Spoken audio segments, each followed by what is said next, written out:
Hi guys, it's Miss Robey and Thomas is here momentarily. We'll see how long he stays. But for today, it is Wednesday, June 3rd. I hope you're having a great day out there today. So we have a couple of great things going on. We have later on today, we have this recording, which was going to be your reading assignment. We also have uploaded your math and your science. So yay, how exciting is that? Now, tomorrow is a big day. Your parents are going to have an opportunity to come and drop off any materials that you have for Lindbergh. So make sure to check out our checklist. We have things such as like my library books. Maybe you have a library book that goes back to Miss Ackerman. If you have reading books from our small groups, or if you met with Miss Anthony. If you were in tutoring, bring back those tutoring books and other items like that you think need to come back to the school. That's going to be a drop-off day tomorrow. And then I packed up all your belongings, your book bag, or your lockers, your book boxes, and your desk. So I've bagged up all your belongings, and there's going to be kind of a trade-off with your parents. So make sure to check the checklist, which is on iBlog. It'll give you a little bit more information than what I'm giving you right now. Oh, but I forgot the biggest thing that we're doing today. We have our talent show at 11. So make sure that you check this out, or if you've already, or you're watching this a little bit later, you've already seen it. So hopefully you had a good time there. All right, guys, don't forget Friday is our other virtual meet, which we're going to do boys versus girls scavenger hunt. Really excited about it. All right, so let's just dive into our reading lesson for today. And our lesson for today is going to be our last chapter of Matilda. How exciting, but also kind of sad at the same time. So the last time we got together, we read the chapter called The Third Miracle. And we learned that Matilda used her powers to scare Miss Trunchbull so bad that she fainted. Remember, she ended up pretending that she was Miss Honey's dad and wrote a note and scared Miss Trunchbull. And then she fainted and they had to pick her up. And that was the end of our chapter. So our last chapter is a chapter called A New Home. Later that day, the news began to spread that the headmistress had recovered from her fainting fit and then marched out of the school building, tight-lipped and white in the face. So that description tells me she's still kind of shocked, right? If you're white in the face, it's like all of the life kind of went out. The next morning, she did not turn up at school. At lunchtime, Mr. Trilby, the deputy head, telephoned her house to inquire if she was feeling unwell. There was no answer to the phone. When school was over, Mr. Trilby decided to investigate further, so he walked to the house where Miss Trunchbull lived on the edge of the village, the lovely small red brick Georgian building known as the Red House, tucked away in the woods behind the hills. He rang the bell. No answer. He knocked loudly. No answer. He called out, "Is anybody home?" No answer. He tried the door and to his surprise found it unlocked. He went in. The house was silent and there was no one in it, and yet all the furniture was still in place. Mr. Trilby went upstairs to the main bedroom where also everything seemed to be normal until he started opening drawers and looking into cupboards. There were no clothes or underclothes or shoes anywhere. They had all gone. Do you think that Miss Trunchbull actually left? Is she never coming back? What do you think? All right, let's see. "She's done a bunk," Mr. Trilby said to himself, and he went away to inform the school governors that the headmistress had apparently vanished. On the second morning, Miss Honey received by registered post a letter from a firm of local solicitors informing her that the last will and testament of her late father, Dr. Honey, had suddenly and mysteriously turned up. This document revealed that ever since her father's death, Miss Honey had in fact been the rightful owner of a property on the edge of the village known as the Red House, which until recently had been occupied by a Miss Agatha Trunchbull. The will also showed that her father's lifetime savings, which fortunately were still safely in the bank, had also been left to her. The solicitor's letter added that if Miss Honey would kindly call into the office as soon as possible, then the property and the money could be transferred into her name very rapidly. So all of a sudden now, Matilda now is the owner, the rightful owner of her dad's house, and she has inherited all the money for him. So that wrong finally got righted. Yes, good job, Miss Honey. Miss Honey did just that, and within a couple of weeks she had moved into the red house, the very place in which she had been brought up, and where luckily all of the family furniture and pictures were still around. From then on, Matilda was a welcome visitor to the red house every single evening after school, and a very close friendship began to develop between the teacher and the small child. Back at school, great changes were also taking place. As soon as it became clear that Miss Trunchbull had completely disappeared from the scene, the excellent Mr. Trilby was appointed head teacher in her place. And very soon after that, Matilda was moved up into the top form, or the top grade, where Miss Plimsoll quickly discovered that this amazing child was every bit as bright as Miss Honey had said. One evening, a few weeks later, Matilda was having tea with Miss Honey in the kitchen of the Red House after school, as they always did, when Matilda said suddenly, "Something strange has happened to me, Miss Honey." "Oh, tell me about it," Miss Honey said. "This morning," Matilda said, "just for fun, I tried to push something over with my eyes, and I couldn't do it.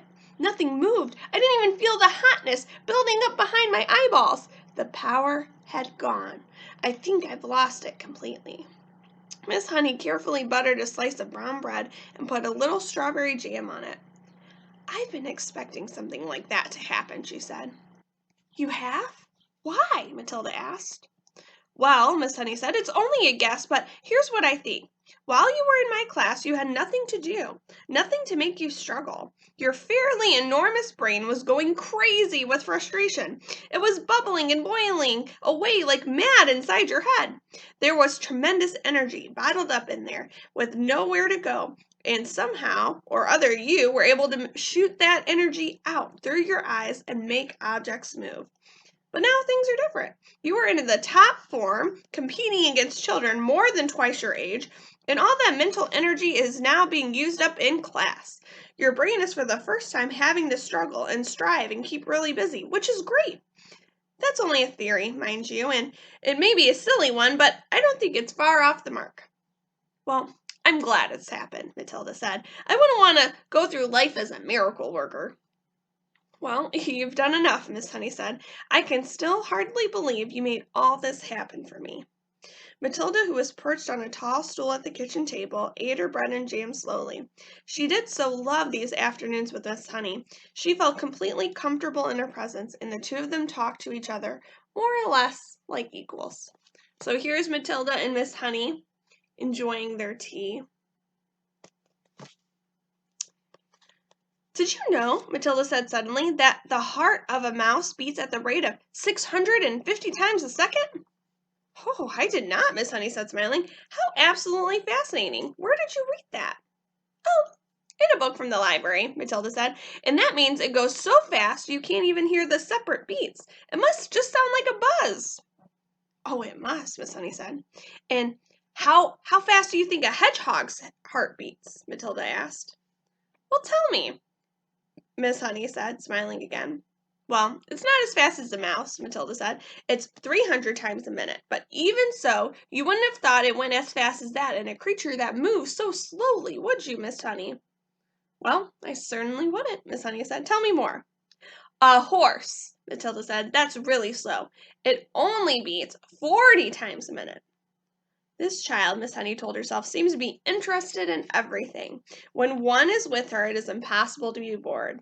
I love it. The two of them stayed sitting and talking in the kitchen for an hour or longer, and then at about 6 o'clock Matilda said good night and set about on her walk home to her parents' house, which was about an 8-minute journey away. When she arrived at her own gate, she saw a large black Mercedes motor car parked outside. She didn't take too much notice to that. There was often strange cars parked outside her father's place. But when she entered the house, she was confronted by a scene of utter chaos. Her mother and father were both in the hall, frantically stuffing clothing and various objects into suitcases. "What on earth's going on?" she cried. "What's happening, Daddy?" "Oh, we're off," Mr. Wormwood said, not looking up. "We're leaving for the airport in a half an hour, so you'd better get packed. Your brother's upstairs all ready to go. Get a move on, girl. Get going." "Off?" Matilda cried out. "Where to?" "Spain," the father said. "It's a better climate than this lousy country." Spain? Matilda cried. I don't want to go to Spain. I love it here and I love my school. Just do as you're told and stop arguing, the father snapped. I've got enough troubles without messing about with you. But, Daddy, Matilda began. Shut up, the father shouted. We're leaving in 30 minutes. I'm not missing that plane. But how long for, Daddy? Matilda cried. When are we coming back? We aren't, the father said. Now beat it. I'm busy. Oh, no. So here's that chaos that we're describing, right? They're just shoving stuff all into these suitcases. Oh, poor Matilda. She's just now starting to get comfortable and things are coming together. Oh. Matilda turned away from him and walked out through the open front door. As soon as she was on the road, she began to run. She headed straight back towards Miss Honey's house, and she reached it in less than 4 minutes. She flew up the drive, and suddenly she saw Miss Honey in the front garden, standing in the middle of a bed of roses, doing something with a pair of clippers. Miss Honey had heard the sound of Matilda's feet racing over the gravel, and now she straightened up and turned and stepped out of the rosebed as the child came running up. My, she said. What in the world is the matter? Matilda stood before her, panting, out of breath, her small face flushed crimson all over. So crimson's kind of like a dark red, so her face is really dark red. They're leaving, she cried. They've all gone mad, and they're filling their suitcases, and they're leaving for Spain in about 30 minutes. Who is? Miss Honey asked quietly. My mommy and daddy and my brother Mike, and they said I have to go with them. Oh, you mean for a holiday? So a holiday's like a vacation? Miss Honey asked. No, forever, Matilda cried. Daddy said we were never coming back. There was a brief silence, then Miss Honey said, Actually, I'm not very surprised. You mean you knew they were going? Matilda cried. Why didn't you tell me? Oh, no, darling, Miss Honey said. I did not know they were going, but the news doesn't surprise me. Why? Matilda cried. Please tell me why. She was still out of breath from running and from the shock of it all. Because your father, Miss Honey said, is in with a bunch of crooks. Everyone in the village knows that. My guess is that he's a receiver of stolen cars from all over the country. He's in it deep. Matilda stared at her open mouth. So that means her dad is running with all these crooks and thieves and they're stealing cars. Oh no, so that's why he's trying to escape. Miss Honey went on.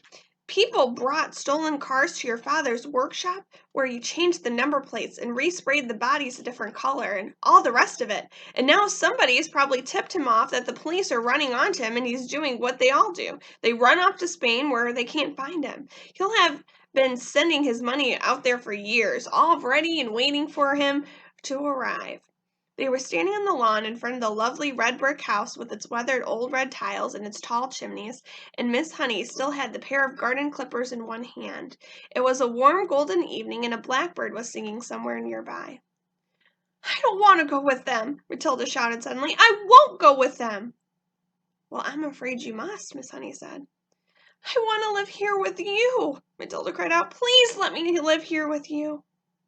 Well, I only wish you could, Miss Honey said, but I'm afraid it's not possible. You cannot leave your parents just because you want to. They have a right to take you with them.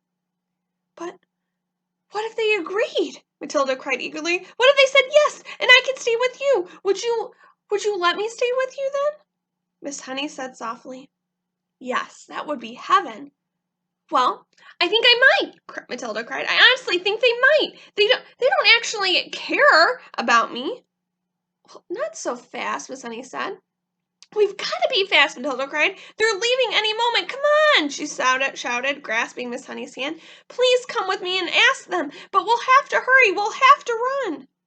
The next moment, the two of them were running down the drive together and then out to the road, and Matilda was ahead, pulling Miss Honey after her by their wrist. And it was a wild and wonderful dash they made along the country lane and through the village to the house where Matilda's parents lived.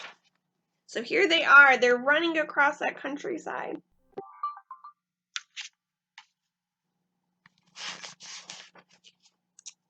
The big black Mercedes was still outside, and now its boot and all its doors were open. So its boot is a trunk, It's the word that they use in England.